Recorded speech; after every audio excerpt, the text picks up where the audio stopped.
So I know that I've been MIA for a couple of days, I think. The reason for that is I'm about to start my new um, program in school, and between that and looking for a job, I don't have a lot of time um, at all. Really, all of my time is kind of taken up with other things. Um, so I think this is probably going to be my last entry for a while. Um, I have an interview later today that I really need to go get ready for. I have a puppy crawling on my arm, and tomorrow I start school, and then between school and the interviewing, and hopefully getting a job with a nice family. I don't know. Um, I don't know. I don't know what that will look like, my new schedule.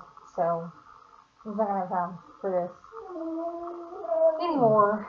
I mean, I must be honest. No one's watching it.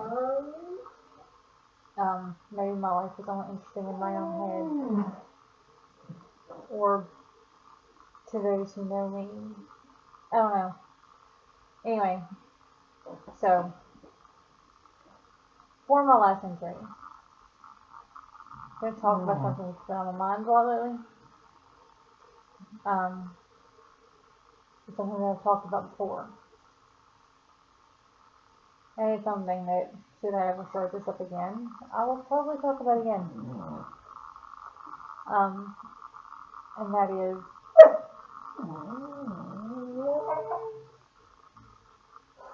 I have a tendency to forgive people for things and to let them back into my life.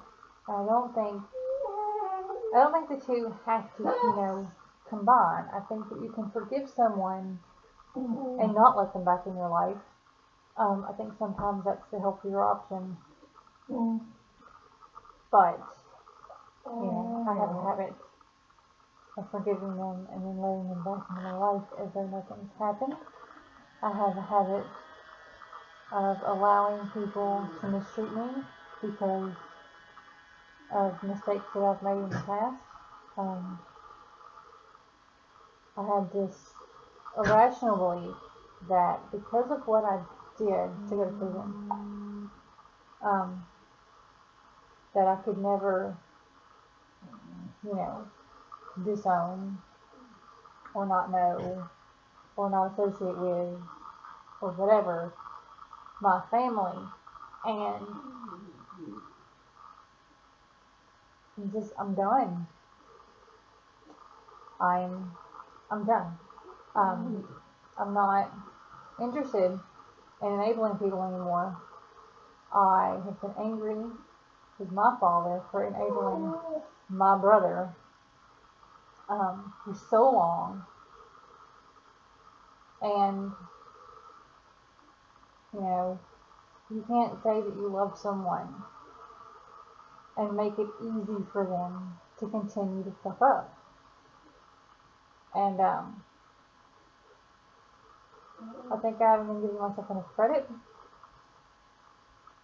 for the changes that I've made in my life, and they weren't easy.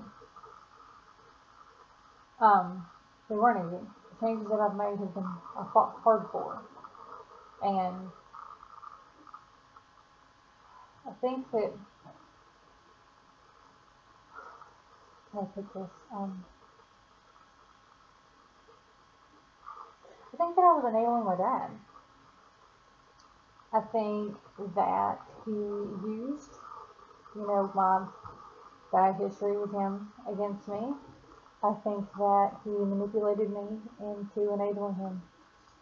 Um, and I'm partially to blame for that because I knew better. I knew better. And he does not understand, and he is never going to understand that, you know, the children in his life have to come first. And in this instance, that would be, my nephew. My nephew has to come first. And he doesn't put him first. Um, you know, just like he never put me and my brother first. Granted, he put a roof over our heads, and more often than not, we had food. But it takes more than that to raise a kid. I have a friend who his very young daughter calls his girlfriend mom. And when I heard this, it kind of hit me in the gut. And it upset me on a really deep personal level. And I started thinking about why that would be. Well, why that would be is because, my father always put himself first. What he wanted, what he needed, always came first. We were poor, but he always had beer. We were poor, but he had horses. And those horses never wanted for food or grain. But there were times when, my brother and I were left home alone with nothing that we could reasonably be expected to cook, considering that we weren't even teenagers yet. I burned down my dad's, kitchen when I was, I think, 11, because the only thing to eat in the house was French fries. Well, the only thing that I knew how to cook in the house was French fries. And who leaves an 11-year-old alone to cook French fries? Of course I burned down the house. I mean, I was 11, working without supervision with hot oil. Of course I burned down the house. Of course I burned down the kitchen. How do you not burn down the kitchen when you're 11 years old and you have no real idea of what you're doing, but you've seen people cook French fries before, and so you're like, oh, well, you just throw it in the hot grease. It's not that simple. Really lucky that myself and my brother was not injured. And again, I'm not saying that my dad doesn't love me. I don't think he knows what love is. I don't think that he knows how to not put himself first. I think that because of the way that he was raised, he swore that when he was an adult things would be different, and so he tried to make things different, but in all the wrong ways.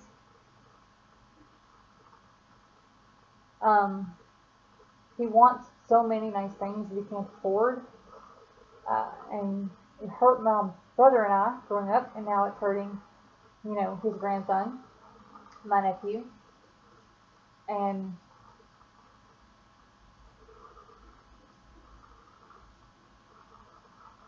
the more I think about it and the further removed I get from it, the more I realize that he's never going to change, and he never did. It wasn't that he changed while I was incarcerated, or that he was, he changed after I was got out of incarceration. I think that he didn't want me in his life, but he didn't know how to turn his back on me, because that seemed wrong to him, to turn your back on your kid. But I'm not entirely sure that he wanted to be a part of my life.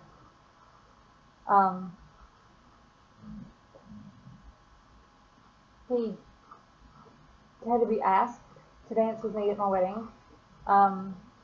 He didn't stay very long. He showed up late. He left early. He didn't really socialize. He didn't walk around and talk to people. He didn't come up and really talk to me or my husband.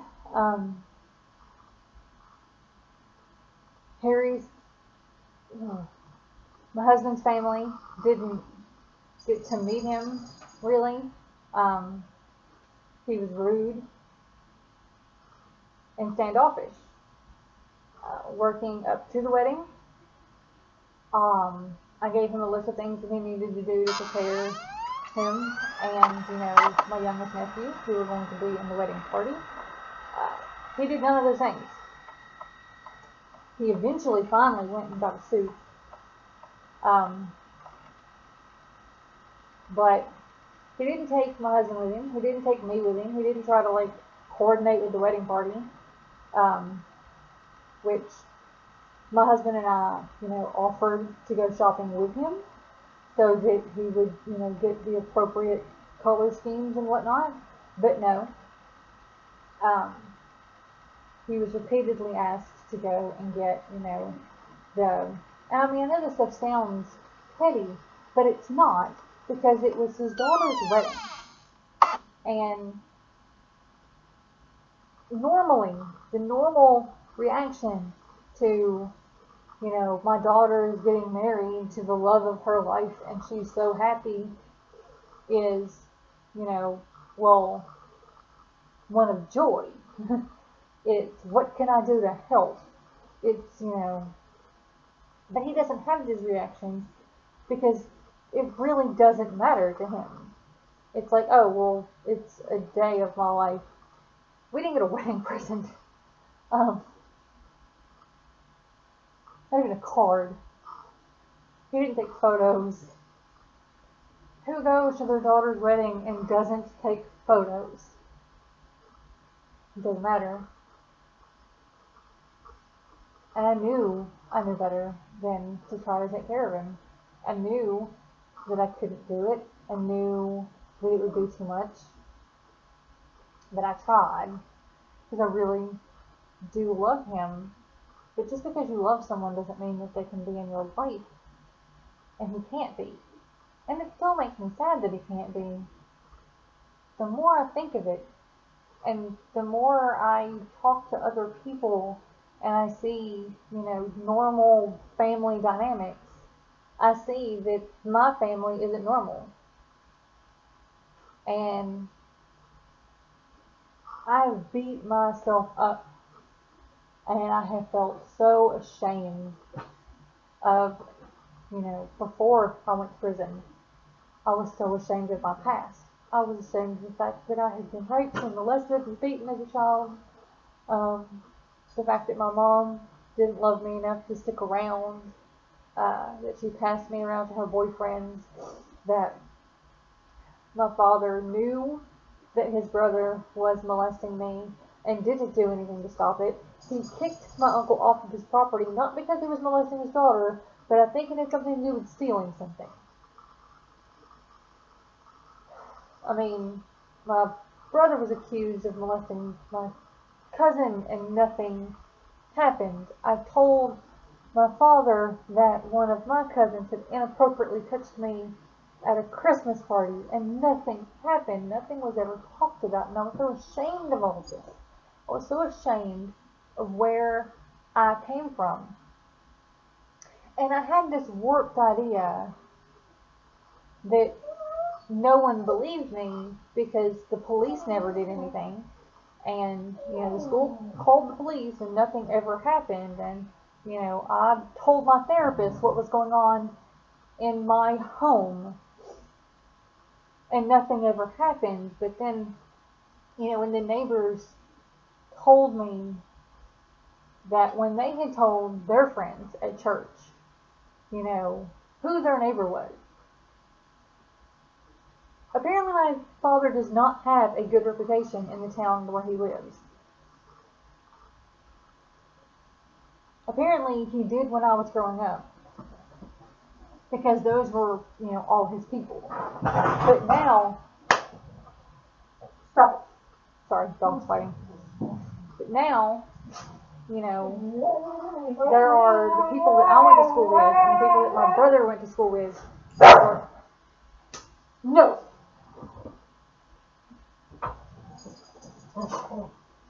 Stop it!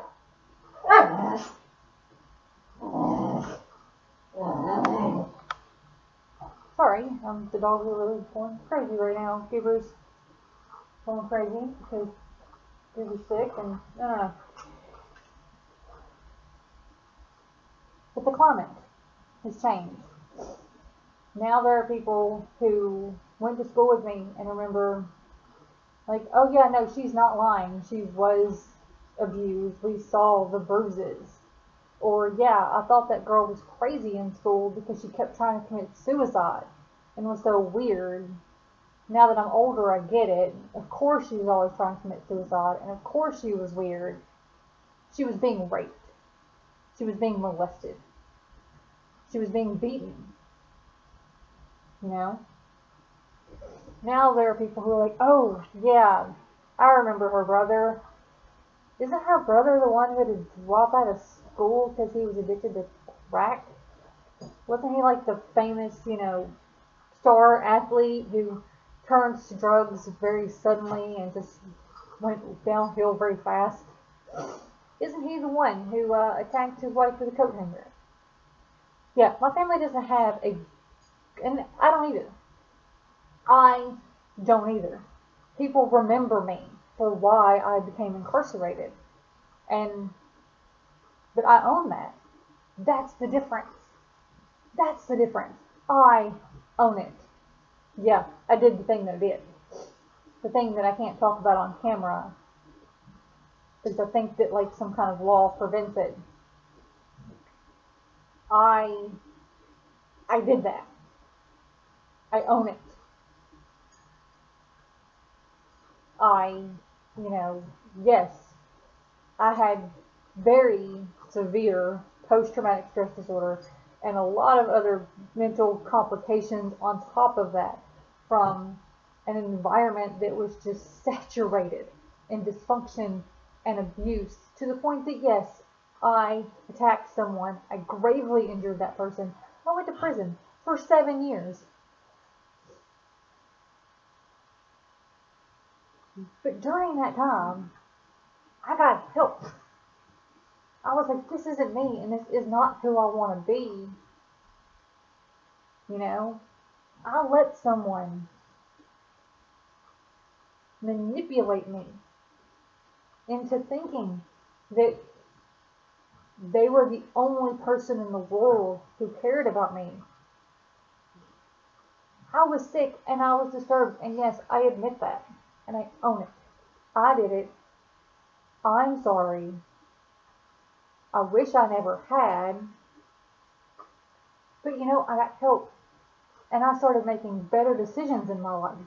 And I haven't made it like the right decision at every step of the way since that day, since 2004. Not every decision I've made has been the best decision. I've made some really bad decisions.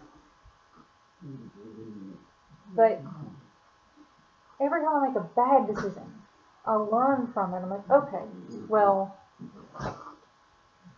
you know what? Not going to do that anymore. And a lot of the bad decisions that I've made have been due to the guilt and all the negative emotions that I carry from that event and from my childhood. But just like I can't let my childhood define me anymore, I also can't let that event define me. These days, say that the only person who can hold that against me is the person that I harmed? Fuck that. He can't even hold that against me anymore. He can't. I won't allow him to. Because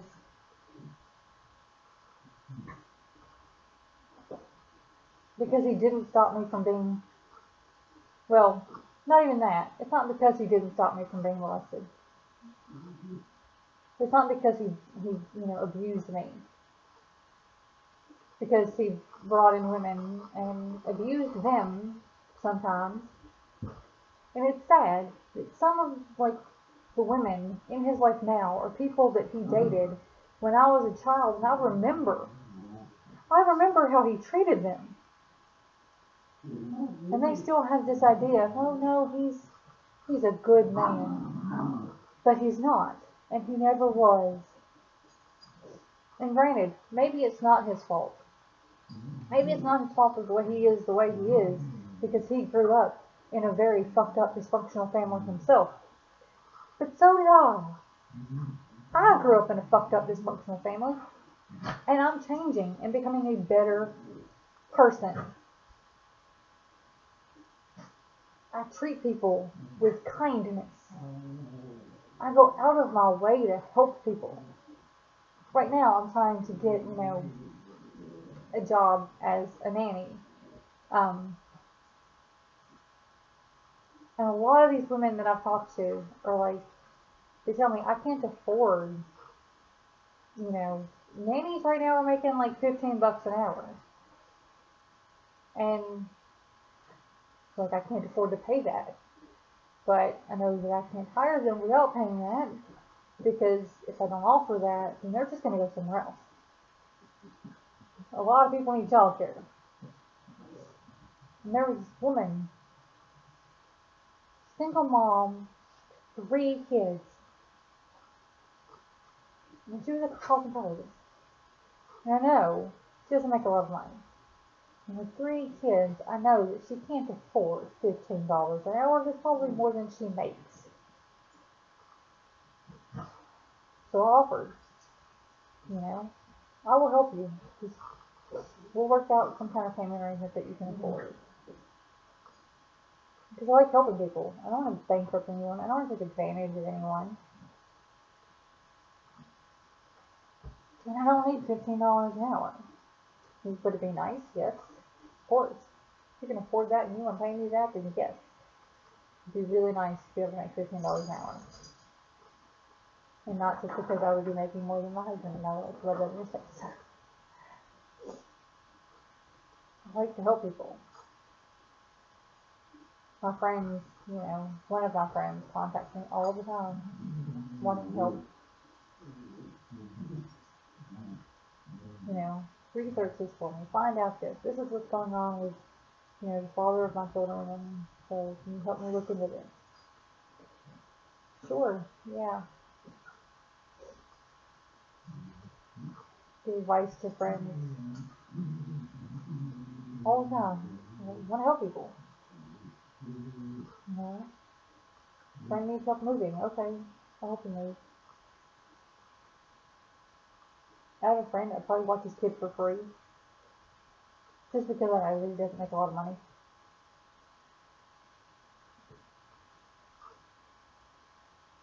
So I'm not the person that I used to be. I'm pretty stable and pretty sane these days. I'm not gonna let anyone hold that over me anymore. What happened. Apparently I'm the only one who learned from it. So I'm done. I'm done being shamed.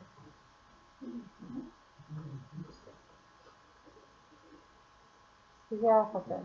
So I learned from it. I'm tired of giving like 50-second chances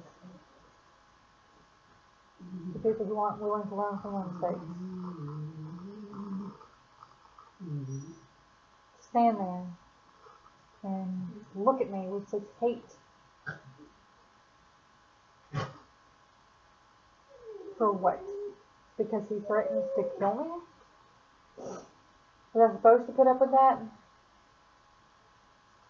I was supposed to put up with that, wasn't I? I was supposed to be okay with my own father threatening to kill me. I'm supposed to be okay with him endangering the life of my nephew. I'm supposed to take care of him in his old age, despite the fact that he is drinking like a fish and putting us in danger? No. No. Care enough about you to try to get you into long-term care. You don't want long-term care, then sorry. I'm not sacrificing my life for you anymore. And it's sad. And I wish that I could change things. And I wish that I had mom or dad. I wish my brother wasn't a drug addict. I wish my father wasn't an alcoholic. I wish that my childhood was happier. But it wasn't. And I can't change that. And I can't wish for it to be better. Something that my husband said when this all, actually before it all went down. Before we moved out there to take care of my dad, my husband said, you know, if we're going to do this, we know that we need to do it. But I'm going to be nice to your dad. I'm going to help him. I know he's in a bad situation. But I don't respect him then. like I did when I first met him. But then every time he dropped the nephew off, and he had a beer in his hand, it took away a little bit of that respect. Every time I went to his house and I saw that the kid was eating nothing but cheap TV dinners, that he had a fridge full of beer, it inched away that respect. Every time I went over there and at 10 o'clock in the morning, he's offering me a beer, as though it's normal to start drinking at 10 o'clock in the morning. It inched away that respect. I don't respect him anymore. And at the time, I was like, I don't understand. I mean, you're supposed to respect your father-in-law. But that's just it. You're not supposed to respect anyone who doesn't deserve your respect. And I have to start thinking of everyone else, like holding everyone to the same standards. Would I respect my husband if he was drinking and driving? No.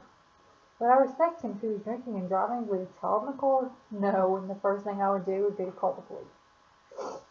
Well, I would call the police if he was drinking and driving. I would certainly do it if there was a child in the car. Would I respect my husband if we had a child and instead of buying that child shoes, which they obviously desperately needed, I was stocking up on beer and trying to buy expensive boats? No, I wouldn't. If I wouldn't respect my husband, I can't respect my dad for the exact same behavior. I can't. It's not possible for me to do that. It's funny. When, right before I went to prison, the person that I went to prison with, one of the ways in which he manipulated me was by promising me a family. His parents were like the Cleavers, and they all seemed so normal and so happy and so functional. Of course, it was a facade. They weren't normal, they weren't happy, and they weren't functional. But he seemed that way, and he used that to manipulate me because that's the only thing that I ever wanted. And I did bad things to get it. But my husband, he never promised me a family, but he gave me one.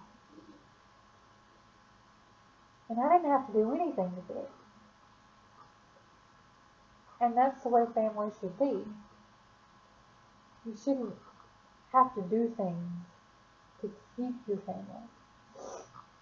And I'm not saying that you should, allow toxic family members into your life.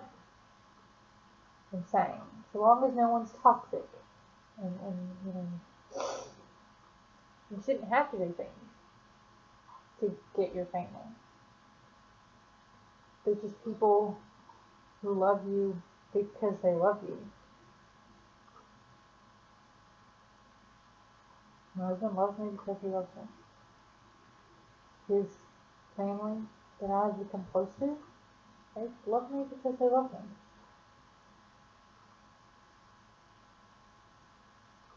That's it. They just love me. Oh, well, we love you. And that's nice. That me and his uncle can sit around and talk about theology and politics and philosophy and psychology and science and all of these things. That's not why I love his uncle. I love his uncle because he's a good man. And I know he's made mistakes. But like me, he learned from them and became a better person. And I can respect that. I think I respect someone more if they completely fucked up and hit rock bottom and did things that they were just so deeply ashamed of, but then fought their way back to be good people.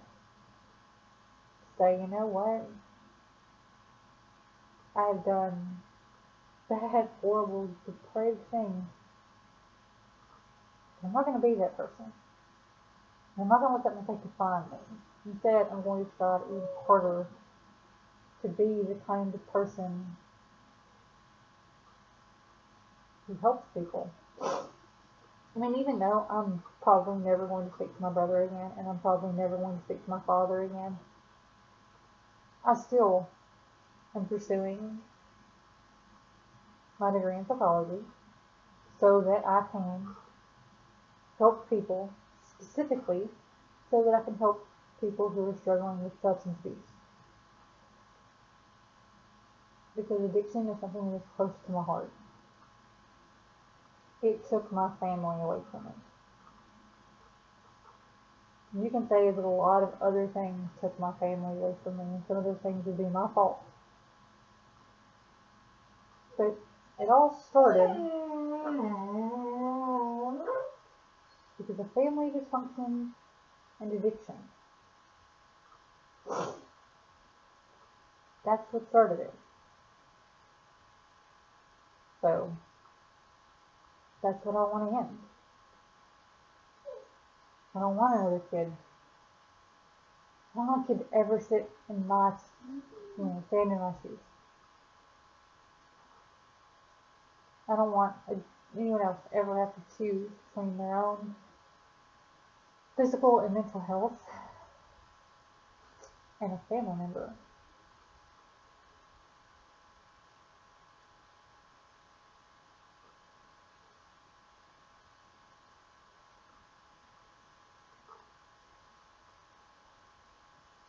Yeah, it's just, I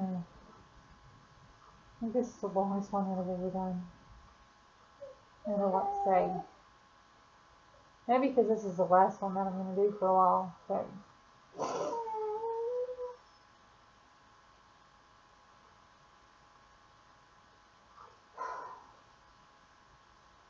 so I guess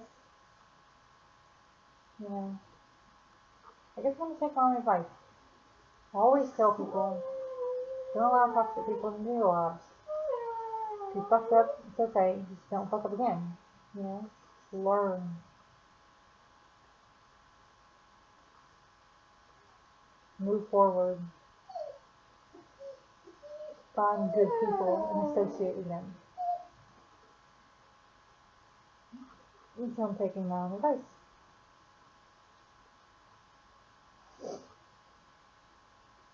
I will send Christmas cards to my nephews. Birthday cards to my nephews. That's it.